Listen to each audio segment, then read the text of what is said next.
जी कैलाश पर्वत के राजभवन में नृत्य करती हैं और देवताओं के गुणों का चिंतन करते हैं। अतः धर्म अर्थ काम और मोक्ष की इच्छा रखने वाले पुरुषों को प्रदोष में नियम पूर्वक भगवान शिव की पूजा होम कथा और गुणगान करने चाहिए। दरिद्रता के निमिष अंधे और सागर में डूबे हुए संसार जैसे वीर मनुष्यों के लिए प्रदोष व्रत पार लगाने वाली नौका है। भगवान शिव की पूजा करने से मनुष्य दरिद्रता मृत्यु दुख और पर्वत के समान भारी ऋण को शीघ्र ही दूर करके संपत्तियों से पूजित होता है। विदर्भ देश में सत्यरथ नाम से प्रसिद्ध एक राजा थे जो सब धर्मों में तत्पर सत्य और सत्यप्रति के थे। धर्म पूर्वक पृथ्वी का पालन करते हुए बहुत सा समय सुख पूर्वक बीत गया। तदनंतर सारे देश के राजाओं ने विदर्भ नगर पर आक्रमण करके उसे चारों ओर से घेर लिया। अपनी पूरी ओर शत्रुओं से घिरी हुई देख विदर्भ राज विशाल सेना साथ लेकर युद्ध के लिए आए। बालोत्तम शाल देशीय क्षत्रियों के साथ राजा का अत्यंत भयंकर युद्ध हुआ। शाल की बहुत बड़ी सेना मारी गई, परंतु में विदर्भराज भी उनके हाथ से मारे गए। मंत्रियों सहित उस महारथी वीर राजा के मारे जाने से मरने से बची हुई सैनिक भाग खड़े हुए।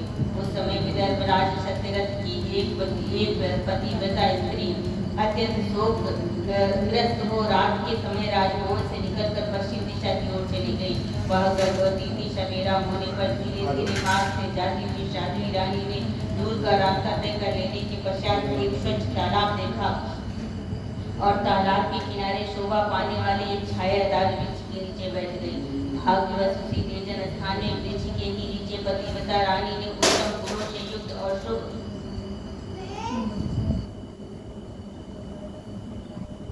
मुहूर्त में पुत्र को जन्म दिया। पश्चात अत्यंत प्यास से व्याकुल हुआ सुंदर अंगों वाली रानी जलाशय में उतरी।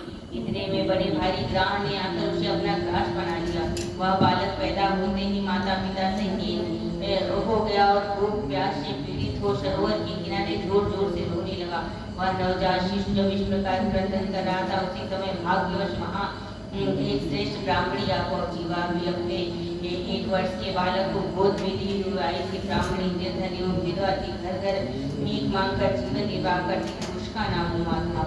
उसी सती साध्वी ब्राह्मणी ने उस राजकुमार को देखा। उसे अनाथ की भांति क्रंदन करते हुए देखकर उसने मन ही मन विचार किया, यह तो बड़े आश्चर्य की बात दिखाई देती है। वह नवजात शिशु जिसका अभी तक नाल नहीं कटा हुआ पड़ा हुआ, उसकी माता कहाँ चली गई, ना पिता है ना कोई वृद्ध बांधव है। वह दीन अनाथ बालक बिना बिस्तर के भूमि पर सो रहा है। चांडाल का पुत्र है, शूद्र का वैश्य का बालक है, अथवा ब्राह्मण का अथवा क्षत्रिय का शिशु है। इसका निश्चय कैसे किया जाए? मैं इस शिशु को उठाकर अपने सगे पुत्र की तरह अवश्य पालन कर सकती हूँ, परंतु यह किस कुल का है न जानने के कारण इसे छूने का साहस नहीं होता। वह पतिव्रता ब्राह्मणी जब इस प्रकार क्रंदन कर रही थी उसी समय कोई सन्यासी महात्मा वहाँ आ गए। वैसे जान पड़े मानो साक्षात शंकर हो।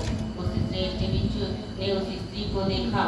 ब्राह्मणी खेद न करो, हृदय की संयत विधि दूर कर बालक की रक्षा करो, इसे तुम्हें शीघ्र ही परम कल्याण की प्राप्ति होगी। इतना कहकर वो दयालु भिक्षु तुरंत वहाँ से चले गए।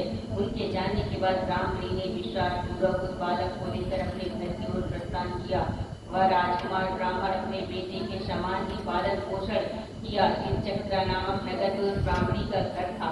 वह भिक्षा केंद्र से अपने पुत्र और राजकुमार को भी पालने लगा। ब्राह्मणों ने ब्राह्मणी के तथा राजा के पुत्र का संस्कार किया। वो दोनों सर्वत्र सम्मानित होकर दिन दिन बढ़ने लगे। समय आने पर उनका उपनयन संस्कार हुआ। अब वो दोनों बालक एक साथ रहते नियमों का पालन करने लगे। दोनों माता के साथ प्रतिदिन भिक्षा के लिए जाते थे। एक दिन बाद ब्राह्मणी उन दोनों बालकों के साथ भीख मांगती हुई दैवलोक मंदिर गई। वहाँ बड़े बूढ़े ऋषि मुनि रहा करते थे। उन दोनों बालकों को देखकर परम बुद्धिमान सांडिल्य नामक मुनि ने कहा, अयोध्या का वन बड़ा विचित्र है। धर्मों का उल्लंघन करना किसी भी जीव के लिए अत्यंत कठिन है। देखो ना, यह बालक दूसरी माता की शरण लेकर भिक्षा से जीवन निर्वाह करता है। यह ब्राह्मणी को श्रेष्ठ माता के रूप में पाकर ब्राह्मण के साथ बालक के साथ ब्राह्मण भाव को प्राप्त हुआ। सांडिल्य मुनि का यह वचन सुनकर ब्राह्मणी को बड़ा विस्मय हुआ।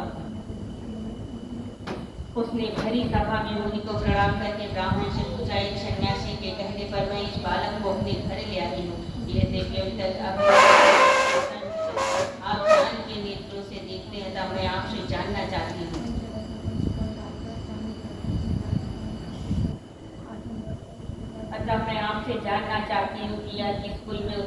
हुआ है और इसके माता पिता कौन है? मुनि बोले, यह विदर्भ देश के राजा का पुत्र है। इतना कहकर मुनि ने उस बालक के पिता के युद्ध में मारे जाने तथा उसकी माता के ग्राह द्वारा ग्रस्त होने का सब समाचार पूर्ण रूप से बताया। सुनकर ब्राह्मण को और भी आश्चर्य हुआ था। उसने फिर प्रश्न किया, महामुनि, ये राजा संपूर्ण भोगों को छोड़कर युद्ध में क्यों मरे और इस बालक को दरिद्रता कैसे प्राप्त हुई? और दरिद्रता को पूर्णता नष्ट करके पुनः राज्य कैसे प्राप्त करेगा? मेरा यह पुत्र भी इच्छा से ही जीवन निर्वाह करता था। इसकी दरिद्रता के निवारण का क्या उपाय है, बताने की कृपा करो। सांडिल्य ने कहा, इस राजकुमार के पिता विदर्भराज पूर्व जन्म में पांड्य देश के श्रेष्ठ राजा थे। सब धर्मों के ज्ञाता थे और संपूर्ण पृथ्वी का धर्म पूर्वक पालन करते थे। एक दिन प्रदोष काल में राजा भगवान शंकर का पूजन कर रहे थे। उसी समय बड़ी भक्ति से त्रिलोकीनाथ महादेव जी की आराधना में संलग्न थे। उसी समय नगर में सब बहुत बड़ा भारी कोलाहल मचा। उस उत्कृष्ट शब्द को सुनकर राजा ने बीच में ही भगवान शंकर की पूजा छोड़ दी और नगर में क्षोभ फैलाने की आशंका से राजभवन से बाहर निकल गए। इसी समय राजा का महाबली मंत्री शत्रु को पकड़कर उसके समीप ले गया। वह शत्रु पांड्य राज का ही सामंत था। उसे देखकर राजा ने क्रोध पूर्वक उसका मस्तक कटवा दिया। शिव पूजा छोड़कर नियम को समाप्त किए बिना राजा ने रात में भोजन कर लिया। इसी प्रकार राजकुमार भी प्रदोष काल में शिव जी की पूजा किए बिना ही भोजन करके सो गया। वही राजा दूसरे जन्म में विदर्भराज हुआ। शिव जी की पूजा में विघ्न होने के कारण शत्रुओं ने उसको सुख भोग के बीच में ही मार डाला। पूर्व जन्म में जो उसका पुत्र था वही इस जन्म में भी हुआ। शिव जी की पूजा का उल्लंघन करने के कारण यह दरिद्रता को प्राप्त हुआ। इसकी माता ने पूर्व जन्म में छल से अपने शौच को मार डाला था। उस महान के पाप के कारण वह इस जन्म में ग्राह के द्वारा मारी गई। मैं सत्य कहता हूँ, पर्वों के हित की बात करता हूँ, शास्त्रों के सारे उपनिषदों का हृदय कहता हूँ। इस भयंकर आसार संसार को प्राप्त हुए जीव के लिए ईश्वर के चरण बिंदु की सेवा ही सारवस्तु है। जो प्रदोष काल में निश्चित होकर परमेश्वर के चरण बिंदु की पूजा करते हैं, वो इस संसार में सदा बढ़ने वाले धन्य धान, स्त्री, पुत्र, सौभाग्य और संपत्ति के द्वारा सबसे बढ़कर होते हैं। ब्राह्मणी, तुम्हारा पुत्र पूर्व जन्म में उत्तम ब्राह्मण था, इसने सारी आयु केवल दान लेने में बिताई। यह ज्ञान सत्कर्म कार्य नहीं की, इसलिए दरिद्रता को प्राप्त हुआ। इस प्रदोष का निवारण करने के लिए अब भगवान शंकर की शरण में जाए। सूत जी कहते हैं, मुनि के इस प्रकार कहने पर साध्वी ब्राह्मणी ने उन्हें प्रणाम करके शिव पूजन की विधि का क्रम पूछा। हृदय में कमल की भांति भावना करें। वह कमल 9 शक्तियों से युक्त एवं परम सुंदर हो। उसी कमल की कड़िका में कोटि कोटि चंद्रमाओं के समान प्रकाशमान उमापति भगवान शिव का ध्यान करें। भगवान के 3 नेत्र हैं। मस्तक पर चंद्रमा का मुकुट शोभा पाता है। जटाजूट कुछ पीला हो गया, उस पर रक्त जनित किरीट सुशोभित है। उनके कंठ में नील चिन्ह है और अंग अंग में उदारता सूचित होती है। सर्पों के हाथ से उनकी बड़ी शोभा हो रही है।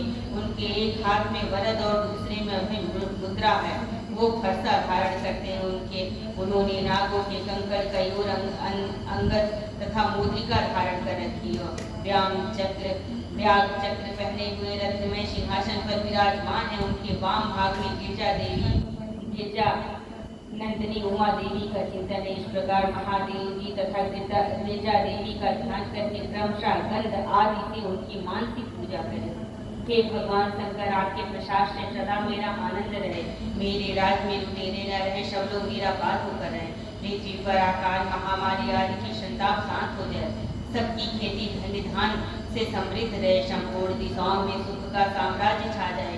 इस प्रकार प्रदोष के दिन प्रजापति भगवान शंकर की आराधना करे, ब्राह्मण को भोजन करवाए, उन्हें दक्षिणा देकर संतुष्ट करे।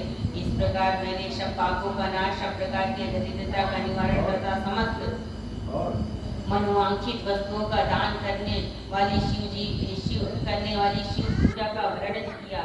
या शिव जी की पूजा शिव जी के द्रव्य के हरण करने से पाप को छोड़कर से सभी महापातकों और महाउत्पादकों के महान समुदाय का नाश करती है।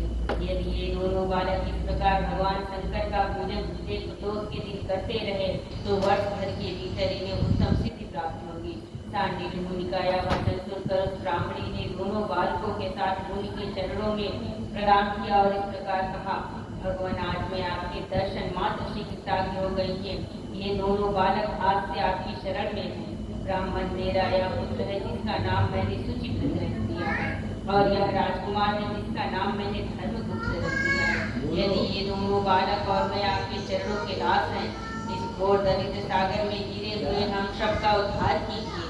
शरण में आए हुए ब्राह्मण को अमृत के समान मधुर वचनों द्वारा आश्वासन देकर मुनि ने उसके दोनों बालकों को भगवान शंकर के आराधना का मंत्र विद्या का उपदेश दिया। तत्पश्चात दोनों बालक और ब्राह्मणी मुनि की आज्ञा ले वहां से चले गए। मुनिवर के उपदेशानुसार दोनों बालक विरोध व्रत के दिन पार्वती वल्लभ शिव की आराधना करने लगे। इस प्रकार शिव पूजा करते हुए दुष्कुमार और राजकुमार को 4 महीने पूर्वक बीत गए। एक दिन दुष्कुमार राजकुमार को साथ लिए बिना नदी के तट पर स्नान करने के लिए गया और मौत से देर तक इधर उधर घूमता रहा। वहां झरने के जल के आघात से खाई की भूमि कट जाने से उसमें गड़ा हुआ बड़ा भारी खजाने का कलश चमक रहा था, जिस पर ब्राह्मण कुमार की दृष्टि पड़ी। उसे देखकर साक्षात हर्ष और कौतूहल में भरकर उसके समीप गया और उसे देवता के प्रसाद से प्राप्त हुआ मानकर सिर पर लेकर घर को चल दिया तथा घर के भीतर उस घड़े को रखकर माता से कहा, माँ, या भगवान शंकर का प्रसाद तो देखो। उन्होंने दया करके घड़े के रूप में खजाना दिखला दिया है। तब उस पतिव्रता ब्राह्मणी ने राजकुमार को भी बुलाकर कहा, पुत्रो, इस खजाने के घड़े को तुम दोनों आपस में बराबर बराबर बांट लो। माता की बात सुनकर ब्राह्मण के पुत्र को प्रसन्नता हुई, किंतु राजपुत्र ने उससे कहा, माया तुम्हारे ही पुत्र के पुण्य से प्राप्त हुआ है, अतः मैं इस खजाने को बांट कर लेना नहीं चाहता। अपने पुण्य से प्राप्त हुए खजाने का लिए स्वयं ही उपभोग करे, वो ही भगवान शंकर मुझ पर कृपा करेंगे। इस प्रकार प्रसन्नता पूर्वक भगवान शंकर की पूजा करते हुए दोनों कुमारों को उसी घर में 1 वर्ष व्यतीत हो गए। एक दिन राजकुमार उस ब्राह्मण कुमार के साथ वसंत ऋतु में वन में भ्रमण करने के लिए गया। वो दूर जाने पर उन्होंने सैकड़ों गंधर्व कन्याओं को परस्पर क्रीड़ा करते हुए देखा। उन्हें देखकर ब्राह्मण कुमार ने दूर से ही राजकुमार से कहा, यहाँ से आगे जाना उचित नहीं, क्योंकि उधर स्त्रियां विहार कर रही हैं। अतः स्वच्छ अंतःकरण वाले यहाँ से जाना उचित नहीं, क्योंकि उधर स्त्रियां विहार कर रही हैं। स्वच्छ अंतःकरण वाले विद्वान पुरुष स्त्रियों का समीप त्याग देते हैं। ये रमणियां छल करने वाली तथा वाणी द्वारा उन्हें विनय करने में कुशल है। ये पुरुषों को अपने दृष्टि मात्र से इनकी मोहित कर लेती हैं। इसलिए अपने धर्म पर तत्पर ब्रह्मचारी कभी स्त्रियों के समीप जाकर उनके साथ वार्तालाप न करे। ऐसा कहकर ब्राह्मण कुमार लौट पड़ा और दूर जाकर खड़ा हो गया, किंतु राजकुमार अकेला ही निर्भय होकर स्त्रियों के समीप उस क्रीड़ा स्त्री की ओर चला गया। उन गंधर्व कन्याओं में से एक ने राजकुमार को आते देख मन ही मन कुछ विचार किया और सखियों से कहा, सहेलियों, यहाँ से थोड़ी ही दूर पर एक उत्तम वन है, जहाँ विचित्र चंपा, अशोक, पुन्नाग और बकुल आदि वृक्ष खिले हुए हैं। वहाँ जाकर तुम सब लोग फूल तोड़ो, तब तक मैं यहाँ बैठी हूँ। तुम फूलों का संग्रह करके पुनः यहाँ आ जाना। उनके इस प्रकार आदेश देने पर सखियां वन के भीतर चली गई। गंधर्व कन्या राजकुमार दृष्टि लगाए वहीं खड़े रहे। उसे देखकर राजकुमार कामदेव बाणों से पीड़ित हो गया। गंधर्व कन्या ने अपने पास आए हुए राजकुमार को बैठाने के लिए कोमल पल्लों का आसन दिया और पूछा, कमल नयन तुम कौन हो, किस देश से यहाँ आए हो और किसके पुत्र हो? इस प्रकार पूछने पर राजकुमार ने अपना पूरा परिचय बतलाया। मैं विदर्भ राज का पुत्र हूँ। मेरे पिता माता बचपन में ही मर गए थे। शत्रुओं ने मेरे राज्य पर अधिकार जमा लिया और मैं दूसरे के राज्य में गुजारा करता हूँ। ये सारी बातें बताकर राजकुमार ने उस गंधर्व कन्या से पूछा, सुंदरी, तुम कौन हो? यहाँ तुम्हारा क्या कार्य है और किसकी पुत्री हो? इस प्रकार पूछने पर कन्या ने कहा, महाराजकुमार, मैं एक रवि नामक गंधर्व है जो समस्त गंधर्व कुल की अगुआ माने जाते हैं। मैं उन्हीं की पुत्री हूँ। मेरा नाम सुमति है। सब सखियों को छोड़कर मैं यहाँ अकेली हूँ। मैं तुम्हारी अभिलाषा जानती हूँ। तुम्हारा मन मुझमें आसक्त हो गया है। इसी प्रकार देव ने मेरे मन में तुम्हारे लिए उत्कंठा भर दी है। अब हम दोनों का स्नेह कभी भंग नहीं होना चाहिए। ऐसा कहकर गंधर्व कुमार ने शीघ्र अपने गले से मोती का हार निकालकर प्रेम पूर्वक राजकुमार को भेंट किया। उस अद्भुत हार को देखकर राजकुमार ने पूछा, वीरू मैं एक बात कहता हूँ, मैं राजहीन और निर्धन हूँ, तुम मेरी प्रिया कैसे होना चाहती हो? मोती स्त्री की भांति पिता की आज्ञा का उल्लंघन करके अपनी इच्छा के अनुसार आचरण क्यों करती हो? यह सुनकर गंधर्व कन्या ने कहा, प्रीतम आपका कहना ठीक है, मैं पिता की आज्ञा के विरुद्ध नहीं करूंगी। आप इस समय घर को पधारे और परसों प्रातः काल नहीं गए, संध्या आपसे हमारा कुछ कार्य है। इतना कहकर गंधर्व कन्या अपने सखियों के आ जाने पर उनके साथ चली गई और राजकुमार भी हर्षपूर्वक ब्राह्मण कुमार के समीप लौट गया। उसने दुष्पुत्र को सब बातें बताई और उसके साथ घर को प्रस्थान किया और वहाँ पतिव्रता ब्राह्मणी ने भी शुभ समाचार सुनाकर राजकुमार को प्रसन्न किया तथा पूर्व निश्चित समय आने पर वह पुनः देशपुत्र के साथ मर गया। नियत स्थान पर पहुंचकर राजकुमार ने देखा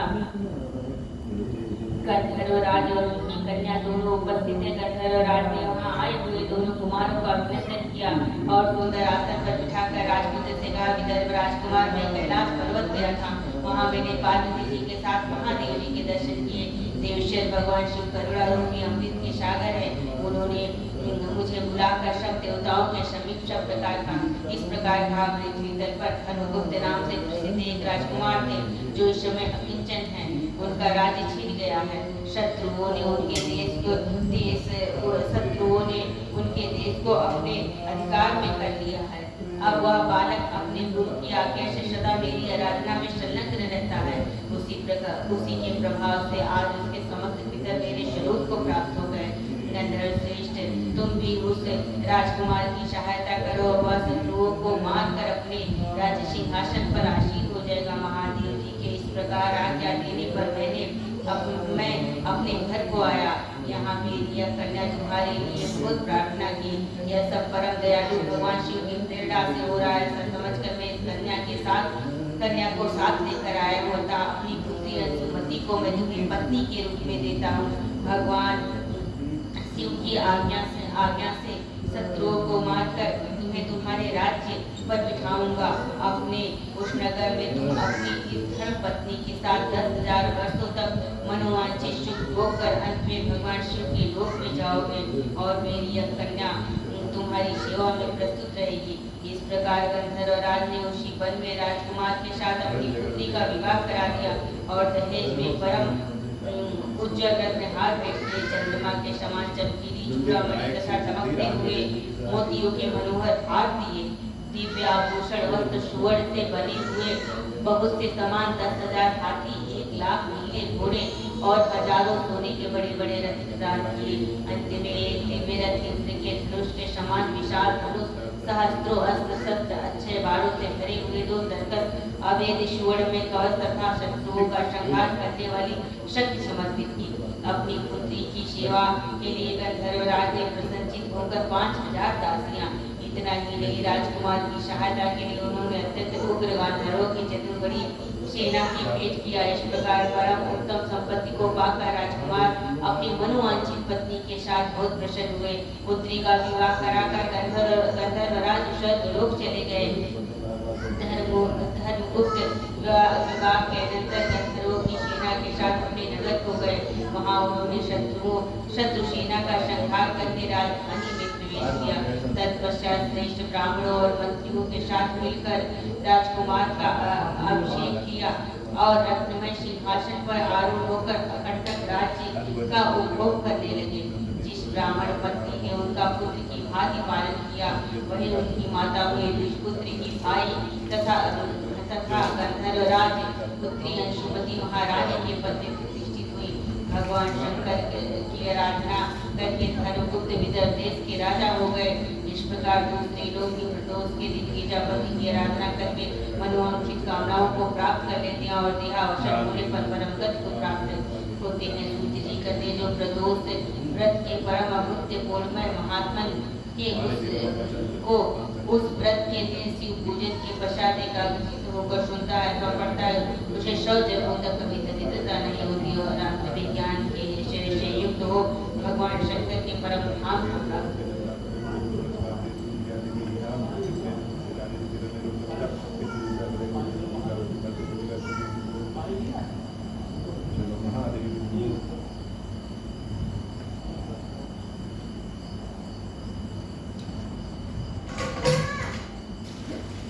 यह रविवार के दिन प्रदोष हो तो शिव जी के साथ साथ सूर्य देव की पूजा करें। दिन भर निराहार रहकर सूर्य देव की पूजा करें। सूर्य का पूजन सूर्य डूबने के पहले ही कर लें। प्रदोष व्रत में नमक तेल आदि नहीं खाना चाहिए। दिन भर निराहार व्रत रखकर शाम को पूजन करें। गेहूं का आटा, दूध, मलाई, गुड़, फल आदि खाना चाहिए। 1 वर्ष तक नियमित प्रदोष व्रत करने से मनुष्य रोग मुक्त, शोक तथा शत्रुओं का नाश होता है और धन धान्य कीर्ति आदि प्राप्त करती है। एक बुढ़िया थी, रविवार के दिन हमेशा अपने घर को गाय के गोबर से लीपती थी और सायंकाल से पहले ही पूजा करती थी तथा पकवान एवं फलों से नैवेद्य लगाती थी और स्वयं प्रसाद खाती थी। इससे शिव जी और सूर्य देव उस बुढ़िया के ऊपर बहुत प्रसन्न हो गए और उसने सोचा किसी भी प्रकार की कमी ना रहे। उसकी संपन्नता को देखकर पड़ोसन को उसके ऊपर बड़ी ही ईर्ष्या हुई। उसने अपने मन में सोचा कि यह बुढ़िया मेरे गाय के गोबर से अपना घर लिपती है, इसी कारण इसको धन धान की प्राप्ति हुई। अतः उसने अपनी गाय को भीतर बांधना प्रारंभ कर दिया। इस कारण वह बुढ़िया अगले रविवार को गोबर न मिला, जिससे अपना नियम भंग जान बहुत चिंता की और बिना कुछ खाए भोजन बनाए ही सो गई। रात में भगवान ने इस बुढ़िया को स्वप्न दिखा और कहा कि आज एक गिलास में थोड़ा सा पानी दे दो, जिससे तुम बहुत दुखी हो। एक गिलास में थोड़ा सा पानी दे दो, एक ऐसी गाय देता हो जिससे तुम्हारे सभी कष्ट दूर होंगे, मनोकामनाएं पूर्ण होगी। सुबह उस बुढ़िया ने देखा कि आंगन में अपने बछड़े के साथ एक सुंदर गाय खड़ी थी। बुढ़िया को स्वप्न की बात याद आ गई और उसने बड़ी ही प्रसन्नता के साथ गाय को ले जाकर बाहर बांधा। बुढ़िया की गाय को देखकर पड़ोसन को और अधिक ईर्ष्या हुई। वह गाय सोने का गोबर करती थी, यह देखकर पड़ोसन और अधिक आश्चर्य। उसने उस गोबर को उठाकर उसकी जगह अपनी गाय का गोबर रख दिया। इस प्रकार पड़ोसन का यह नीति का कार्य हो गया और बुढ़िया को यह पता नहीं था कि उसकी गाय सोने का गोबर देती है। तब भगवान ने सोचा इस प्रकार तो बुढ़िया को कुछ भी लाभ ना होगा। अतः उस दिन उसने जोर की आंधी चलाई और जल की वृष्टि की, जिससे उस बुढ़िया ने गोबर को घर के भीतर बांधा और दूसरे दिन प्रातः से घर के अंदर ही बांधना शुरू कर दिया। तब तो पड़ोसन ने अपना लाभ न देखकर राजा से शिकायत की कि उस बुढ़िया के पास एक गाय है जो सोने का गोबर करती है, आप उसे ले लें और प्रजा का पालन करें। राजा को यह बात जच गई। उसने उस बुढ़िया की गाय मंगवा ली, किंतु भगवान की कृपा से उस दिन गाय ने सोने का गोबर न करके साधारण गोबर किया। तब राजा ने उस बुढ़िया को बुलाकर पूछा कि क्या तुम्हारी गाय वास्तव में सोने का गोबर देती है? तब बुढ़िया ने कहा कि महाराज, मैं प्रत्येक रविवार को घर लिपती हूँ, भगवान का पूजन करती हूँ, उसी के प्रभाव से मुझे यह गाय मुझे प्राप्त हुई है और सोने का गोबर करती है। पड़ोसन के कहने पर आप मेरी गाय छीन ली है। यदि आप यहाँ सोने का गोबर नहीं करती तो इसमें मेरा क्या दोष है? बुढ़िया की बात सुनकर राजा ने उसकी गाय वापस कर दी और उससे क्षमा याचना की। राजा ने पड़ोसन को दंड दिया और संपूर्ण राज्य में घोषणा करवा दी कि सभी लोग रविवार को व्रत करें। राजा ने स्वयं व्रत करना आरंभ किया, जिससे राजा प्रजा प्रसन्न हो गए। राज्य में निरंतर प्रगति होने लगी तथा धन्य धान आदि किसी प्रकार की कमी न।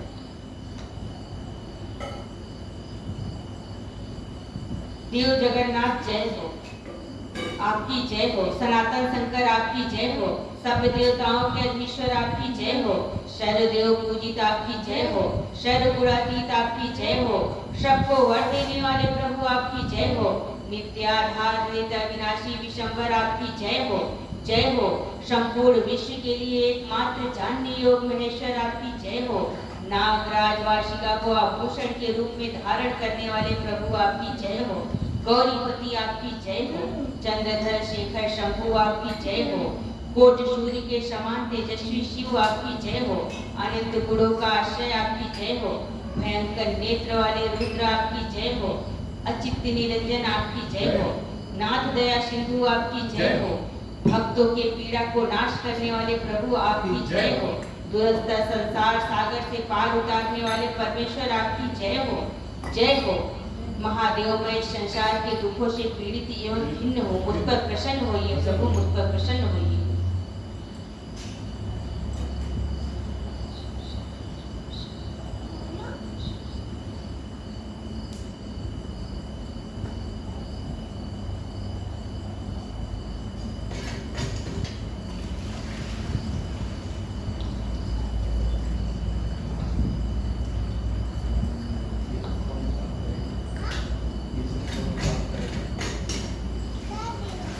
कौन साफ करेगा? गिरा दिया तो साफ कौन करेगा? कौन साफ करेगा? तुम्हारी मम्मी करेगी, तुम्हारी मौसी करेगी? बोलो।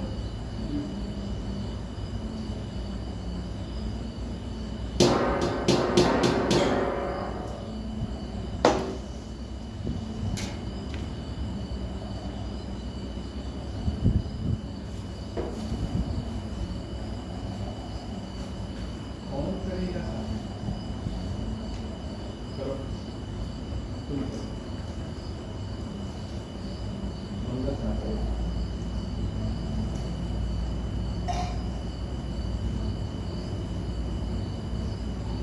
मंगल साफ करे। चलो।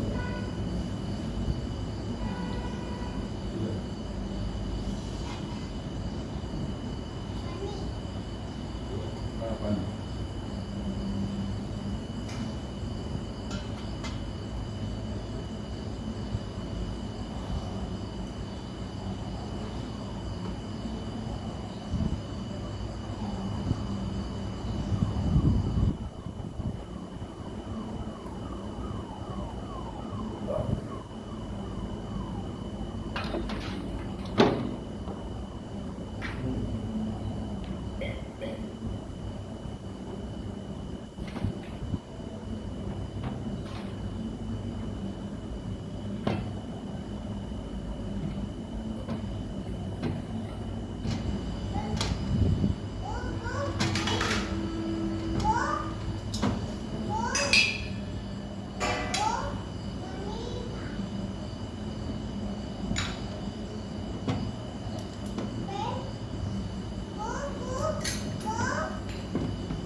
हैं? हाँ, बोलो बोलो।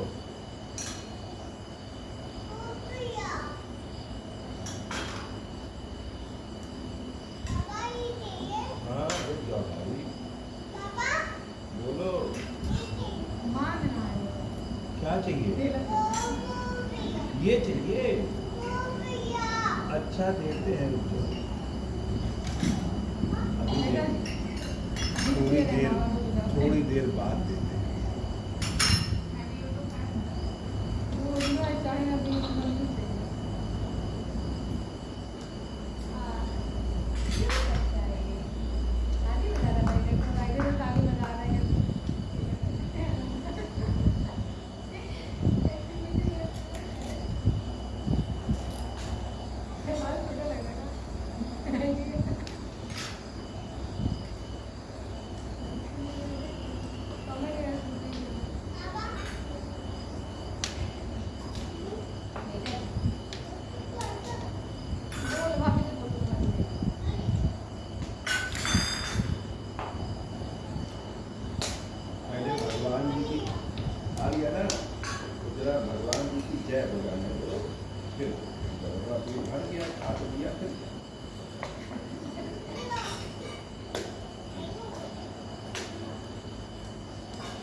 ये तुम गिराया तो साफ कौन करेगा? कर गिरा दिया, गिरा कर गिरा दिया।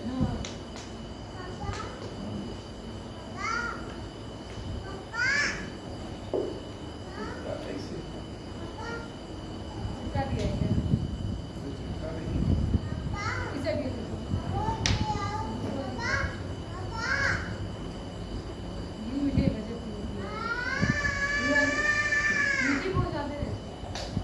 आधा लहसुन।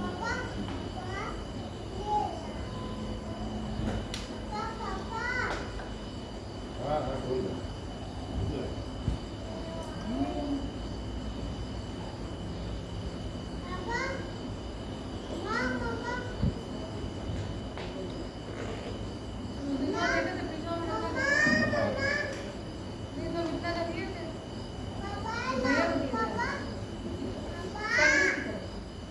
हाँ हाँ बोलो। ये कौन नहीं तो है?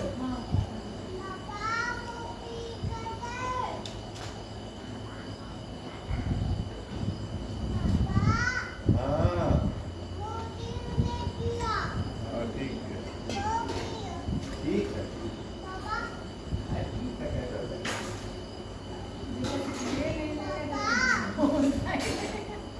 क्या चाहिए? नाम पहले बताओ सब। केला बनाना, बोलो केला, केला।